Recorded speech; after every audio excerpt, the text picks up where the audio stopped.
अस्सलामुअलैकुम, मैं हूं कलीमुल्ला। आज हम बात करेंगे अज़रबैजान और रशिया के तल्लुकात के हवाले से और इन दोनों ममालिक में बिजनेस पोटेंशियल क्या है। हमारे साथ हैं अली अकबर साहब। अस्सलाम वालेकुम सर, क्या हाल है? वालेकुम अस्सलाम। मैं ठीक हूँ, आपका क्या हाल है? अल्हम्दुलिल्लाह सर, मैं ठीक हूँ। सर आप हमें बताएं, अज़रबैजान और रशिया के हवाले से इनके तल्लुकात कैसे हैं और इन दोनों ममालिक में बिजनेस पोटेंशियल क्या है? जी कलीमुल्लाह, बहुत अच्छा टॉपिक है। बहुत शुक्रिया सर। और इसमें आप काफ़ी चीज़ें कवर करने जा रहे हैं। जैसा कि आप जानते हैं कि तकरीबन 100 साल तक रशिया ने आज़रबाईजान पे हुकूमत की और 1914 से लेकर ऑनवर्ड जो है रशिया ने यहाँ पर कब्ज़ा किया और तकरीबन 100 साल तक हुकूमत की। जी सर। तो उस दौरान जो है इस पूरे इलाके में जो इनकी अपनी लैंग्वेज थी आज़रबाईजानी या कोई ट्रेडिशनल जो भी लैंग्वेज थी उसको ख़त्म किया गया और रशियन लैंग्वेज चलाई गई। तो यहाँ के स्कूलों में हर जगह रशियन ज़बान पढ़ाई जाती थी। ठीक हो गया तो सर। जितने भी बूढ़े लोग हैं आज़रबाईजान के, जो आज की नस्ल से पहले की जो दो नस्लें हैं वो सारी रशियन बोलती हैं। तो इसका मतलब ये हुआ कि जैसे हमारे यहाँ यानी इंडिया और पाकिस्तान में इंग्लैंड ने तकरीबन 100 साल हुकूमत की और उसके बाद हमने यूके से या इंग्लैंड से आज़ादी हासिल की। जी सर। और आज भी हमारी ऑफिशियल लैंग्वेज जो है उर्दू के साथ साथ हमारी ऑफिशियल लैंग्वेज है इंग्लिश। जी सर। तो हमारे स्कूलों में, यूनिवर्सिटीज़ में, कॉलेजेस में हर जगह इंग्लिश पढ़ाई जाती है और हमारी एलीट सोसाइटी जो है वो सारी इंग्लिश ही बोलती है। ऐसा ही है सर, तो बिल्कुल ऐसा। बिल्कुल वही रुझान को अगर आप यहाँ पे कॉपी करते हैं तो आप देखते हैं कि रशिया जो है वहाँ रशियन लैंग्वेज बोली जाती है। जी तो सर। यहाँ की एलीट क्लास भी रशियन लैंग्वेज बोलते हैं।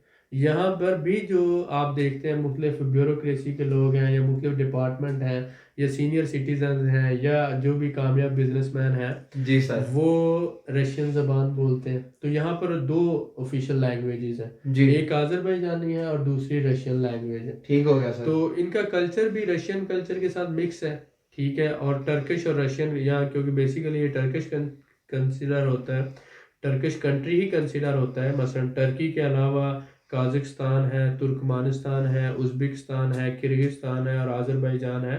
इन सारे ममालिक में टर्किश लोग रहते हैं, इसलिए इनको टर्किश कंट्री भी कहा जाता है।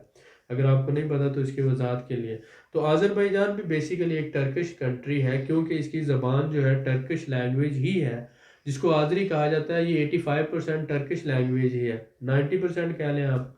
तो इसका मतलब ये हुआ कि जो हिंदी उर्दू का फ़र्क है वही आज़री आज़री और टर्किश का फ़र्क है। बिल्कुल सर, ऐसा ही लेकिन है। हम बात कर रहे हैं रशिया और आज़रबाईजान के ताल्लुकात की। बहुत फ्रेंडली ताल्लुकात हैं। 30% तकरीबन आज़रबाईजान के लोग मॉस्को में जाकर काम करते हैं, बिजनेस करते हैं, जॉब्स करते हैं। और क्योंकि इनको लैंग्वेज बैरियर नहीं है, जी इनके सर। स्कूलों में भी रशियन पढ़ाई जाती है और ये सारे जिस तरह हम इंग्लिश उर्दू बोलते हैं इसी तरह से ये रशियन और आज़री दोनों ज़बानें बोलते हैं। ठीक हो गया तो सर। इनके लिए ये प्रॉब्लम नहीं है, कल्चर भी सेम है। रशियन कल्चर का मिक्स होने की वजह से लैंग्वेज बैरियर भी नहीं है जी और सर। वीज़ा फ्री एक्सेस भी है। ठीक ठीक है, हो गया तो सर। इसलिए ये लोग वहाँ पे जाके, इनको वर्क परमिट की ज़रूरत नहीं होती, वहाँ पे जाके जॉब्स करते हैं। बहुत से लोगों ने जाके वहाँ आज़रबाईजान में भी शादियाँ की हुई हैं और वहाँ पर भी जाके शादियाँ करते हैं, क्योंकि रशियन औरतों को कोई इशू नहीं है, वो आसानी से शादी कर लेती हैं। जी तो सर। इसलिए जो है इन लोगों ने यहाँ पर भी शादियाँ की हुई हैं, वहाँ भी शादियाँ की हुई हैं, वहाँ की नेशनलिटी ली हुई है और वहाँ पे जॉब्स कर रहे हैं और बिजनेसेस कर रहे हैं। जी सर। तो इनका आपस में ट्रेड वॉल्यूम भी बहुत अच्छा है। मतलब समझ लें कि मेजर पार्टनर जो आज़रबाईजान के हैं उनमें एक टर्की है और दूसरा रशिया है और उसके बाद ईरान की बारी आती है। जी सर। तो रशिया के साथ जो ट्रेड, एक तो ऑयल एंड गैस सेक्टर में है, दूसरी रशिया से वुड बहुत ज़्यादा इंपोर्ट होती है। और आज़रबाईजान की आप समझ लें 60% जो एक्सपोर्ट्स हैं, जिसमें बीफ आ जाता है, मटन आ जाता है, वेजिटेबल्स आ जाती हैं, फ्रूट्स आ जाते हैं और वाइन आ जाती है या जी इसी सर। तरह बियर आ जाती है। ये सारी जो एक्सपोर्ट्स हैं वो रशिया को होती हैं। ठीक है, तो 60% वॉल्यूम जो है आज़रबाईजान रशिया को एक्सपोर्ट करता है। ठीक हो गया सर, बहुत शुक्रिया सर। जी सर मैं वेलकम। आपसे जानना चाहूंगा, अज़रबैजान और रशिया किन शोबों में मिलकर काम कर रहे हैं? जी, उसमें एक तो सबसे पहले तो एनर्जी का सेक्टर है, जी जिसमें सर। आज़रबाईजान और रशिया दोनों मिलकर काम कर रहे हैं। पाइपलाइनें हैं रशिया और आज़रबाईजान के दरमियान, गैस और ऑयल की। जी उसके सर। साथ साथ सिक्योरिटी का जो सेक्टर है उसमें काम हो रहा है। उसके साथ साथ अगर आप आ जाते हैं मैन्युफैक्चरिंग और एग्रीकल्चर सेक्टर में, बहुत सी रशियन मेड मशीनरी यूज़ होती है। जी सर। ठीक है, और मैन्युफैक्चरिंग अगर कहीं पर भी हो रही है तो वो रशिया के ताउन से हो रही है। हालांकि वो बहुत कम हो रही है। लेकिन इसके अलावा अगर हम बात करते हैं कि बहुत से रशियन, जैसे मैंने पहले बताया कि आज़रबाईजानी 30% लोग जो है, अगर 1 करोड़ आबादी है तो तकरीबन 30-40 लाख जो है वो बाहर, यानी उनमें कोई 15-20 लाख तो रशिया में होंगे, कोई 10 लाख जो है टर्की में, और इधर दूसरी जगहों पे काम कर रहे हैं। तो इसी तरह से, क्योंकि यहाँ पर जो वो जॉब करते हैं, सपोज उनको 300 या 400 या $500 सैलरी मिलती है, तो रशिया में ये सैलरी उनको 1500-2000 डॉलर तक हो जाती है। तो वो यहाँ की निस्बत वहाँ पे काम करना ज़्यादा प्रेफर करते हैं। एक तो ये ज़्यादा मेहनती कंसिडर होते हैं, रशियन लोग इतने ज़्यादा हार्ड वर्किंग नहीं है। जी सर। अब मेहनत का कॉन्सेप्ट, जो पाकिस्तानी लोग सबसे ज़्यादा मेहनती हैं, उससे कम आज़री लोग मेहनती हैं, और आज़रियों से भी कम रशियन मेहनती हैं। ठीक हो गया तो सर। इसलिए हम इससे एक से सीक्वेंस को ले लेते हैं, तो वो रशियन इनसे भी कम मेहनती है, तो ये लोग जब वहाँ पे जाते हैं तो ये ज़्यादा मेहनती कंसिडर होते हैं और ये ज़्यादा अच्छा पैसा कमाते हैं। ठीक हो गया सर। जी, बहुत शुक्रिया सर आपका। वेलकम। सर मैं आपसे पूछना चाहूँगा कि आज़रबाईजान रशिया में तिजारत और बिजनेस कैसा है?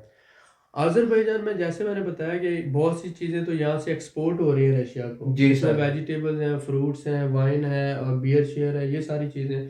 और रशिया से जो चीज़ें आ रही है उसमें कंस्ट्रक्शन मटेरियल ज़्यादातर हैं, ठीक हो जैसे गया वुड सर। है वो रशिया से आती है, अखरोट रशिया से आते हैं, और बहुत सी प्रोडक्ट्स जो हैं रशियन मेड प्रोडक्ट्स हैं, वो जैसे डेयरी की प्रोडक्ट्स हैं जी कुछ, सर। जैसे आप ले लेते हैं घी और दूसरी चीज़ें, वो रशिया से आती हैं।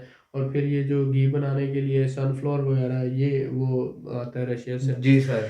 लेकिन इनका आपस में ट्रेड वॉल्यूम यानी 60% ये एक्सपोर्ट कर रहे हैं, तो नियरली 10-20% वहाँ से भी आ रहा है, तो सेकंड पार्टनर है रशिया।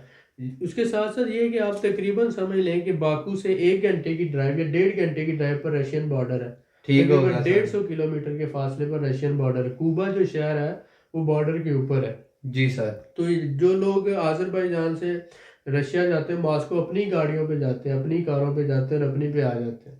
ठीक हो इनको गया। वीज़ा फ्री एक्सेस है, इनको लैंग्वेज बैरियर नहीं है, वीज़ा फ्री एक्सेस है, और ट्रेड भी जो है इनका आपस में कस्टम जो है वो मिनिमम टैरिफ के ऊपर है। जी तो ये सर। सारी सहूलतें होने की वजह से इनकी आपस में ट्रेड जो है वो बहुत ज़्यादा है। और साथ साथ इनका ट्रैवल, यानी कि गाड़ी, आप यहाँ से बाकू से 28 मई से मास्को तक ट्रेन रोज़ाना जाती है। ठीक है, जबरदस्त तो आप सर। बाय ट्रेन भी जा सकते हैं, बाय रोड बसें रोज़ाना जा रही हैं। जी फिर सर। अगर आपके पास अपनी गाड़ी है तो आप अपनी गाड़ी के ज़रिए जा सकते हैं। तो ये सारी सहूलतें हैं इन लोगों को। यहाँ पर आप डेली जो है कार्गो भी हो रही है, प्रोडक्ट्स आ जा रही हैं, और ट्रेड का जो वॉल्यूम है वो इसी तरह टर्की के साथ भी है। जी वहाँ सर। पर भी बाय ट्रेन लोग जा रहे हैं, बाय बसेस भी जा रही हैं डेली, और साथ साथ कारें भी जा रही हैं। तो ईरान के साथ भी ऐसा ही है। तो जहाँ पर आपका रेल रोड एक्सेस दोनों तरह की हो और डेली फ्लाइट्स भी हों, तो जी वहाँ पर सर। आपका बिजनेस पोटेंशियल, एक तो ये लैंग्वेज बैरियर नहीं है, दूसरा वीज़े की कोई रिस्ट्रिक्शन नहीं है, तीसरी बात ट्रेड जो वॉल्यूम है ट्रेड का वो भी अच्छा खासा है। जी तो सर। इस सारी वजूहत की वजह से इनका जो आपस में बिजनेस का पोटेंशियल है वो बहुत है। तो अगर कोई भाई यहाँ पे बिजनेस सेटअप बनाता है तो उसको टर्किश बायर ढूंढना या रशियन बायर ढूंढना कोई प्रॉब्लम नहीं है, वो यहाँ पे बड़ी आसानी से अपने बिजनेस को एक्सपैंड कर सकता है उनके साथ। जी सर, बहुत शुक्रिया सर। जी मैं इसी बारे में थोड़ी सी आपसे डिटेल चाहूँगा कि हमारे पाकिस्तानी भाइयों के लिए इन दोनों ममालिक में बिजनेस का क्या स्कोप है?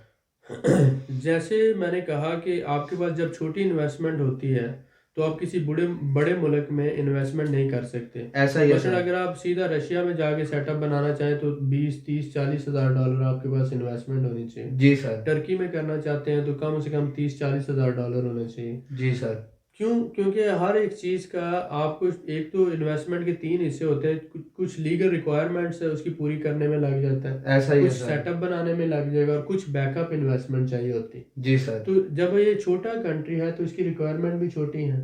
यहाँ पर 6-7 हज़ार या 10 हज़ार डॉलर से आप सेटअप शुरू करके आप काम शुरू कर देते हैं। जी सर। आप साथ रशियन लैंग्वेज भी समझ जाते हैं, टर्किश लैंग्वेज भी समझ जाते हैं, साथ ही साथ यहाँ पर रशियन बायर भी आते हैं और टर्किश बायर भी आते हैं, आप उनके साथ बिजनेस रिलेशनशिप बनाते हैं। सही हो गया और सर। यहाँ के लोगों के साथ फिर आप अपने बिजनेस को एक्सपैंड करते हैं। एक तरफ आप रशिया की तरफ एक्सपैंड कर लें, दूसरी तरफ आप टर्की की तरफ एक्सपैंड कर लें। ठीक हो गया ठीक है, सर। तो आप फिर स्टेप बाय स्टेप मूव कर सकते हैं ना। अगर आपने घर की छत पे जाना है तो आप एक छलांग में तो नहीं जा सकते, ऐसा ही है सर, आपको बिल्कुल ऐसा ही। सीढ़ियाँ या स्टेप बाय स्टेप मूव करना होता है। तो जी ये सर। आपका फर्स्ट सक्सेसफुल स्टेप हो सकता है कि आप छोटी इन्वेस्टमेंट के साथ यहाँ पे सेटअप बनाएं, फिर आप उसको आगे एक्सपैंड करें, क्योंकि रेल एक्सेस भी है, रोड एक्सेस भी है, लैंग्वेज भी है, ये सारी चीज़ें आपकी कवर हो जाएंगी। तो ठीक इसमें हो आप गया आसानी सर। से ग्रो कर सकते हैं। जी। दूसरा मैं आपको बताना चाहता था कि जो टर्की है उसके बहुत से डॉक्टर्स यहाँ पे काम कर रहे हैं। जी सर। वहाँ से डॉक्टर्स आकर यहाँ पर हॉस्पिटल बना रहे हैं, क्लिनिक बना रहे हैं। इसी तरह से रशिया के भी बहुत से डॉक्टर्स जो हैं, तो मेडिसिन जो है टर्किश और रशियन दोनों मेडिसिन यहाँ पे यूज़ होती हैं। जबरदस्त दोनों सर। ही वो डॉक्टर्स भी सर्विसेज दे रहे हैं और साथ साथ मेडिसिन भी यूज़ हो रही है। तो जबरदस्त। ये भी एक अच्छा है। और उसके साथ साथ जो टर्की, यहाँ से बहुत से लोग टर्की में एजुकेशन हासिल करने जाते हैं और उसके साथ साथ रशिया में भी जाते हैं। बहुत से लोग जैसे हमारे यहाँ पाकिस्तान से इंग्लैंड जाते हैं लोग पढ़ने के लिए, जी तो सर। यहाँ से लोग पढ़ने के लिए मॉस्को जाते हैं। तो सही हो ये गया एक सर। ट्रेंड भी है और इसी तरह एक कल्चर भी है। जी सर, बहुत शुक्रिया सर। सर मैं आपसे मज़ीद जानना चाहूँगा कि जैसा कि आप जानते हैं सऊदी और दुबई में हमारे बहुत से पाकिस्तानी भाई बिजनेस कर रहे हैं। जी जी उनके हवाले से जानना चाहूँगा कि सऊदी और दुबई में जैसा कि आप जानते हैं कि कफ़ील सिस्टम है, 100% ओनरशिप अपनी नहीं होती, आपको कफ़ील के नीचे रह के काम करना होता है। जी जी क्या इन ममालिक में ऐसा कुछ है? जी, ये कफ़ालत का निज़ाम जो है, ये सबसे पहले तो ये सऊदी अरब और दुबई या मिडल ईस्टर्न कंट्रीज़ में जो इन्होंने इंट्रोड्यूस करवाया, जी सर।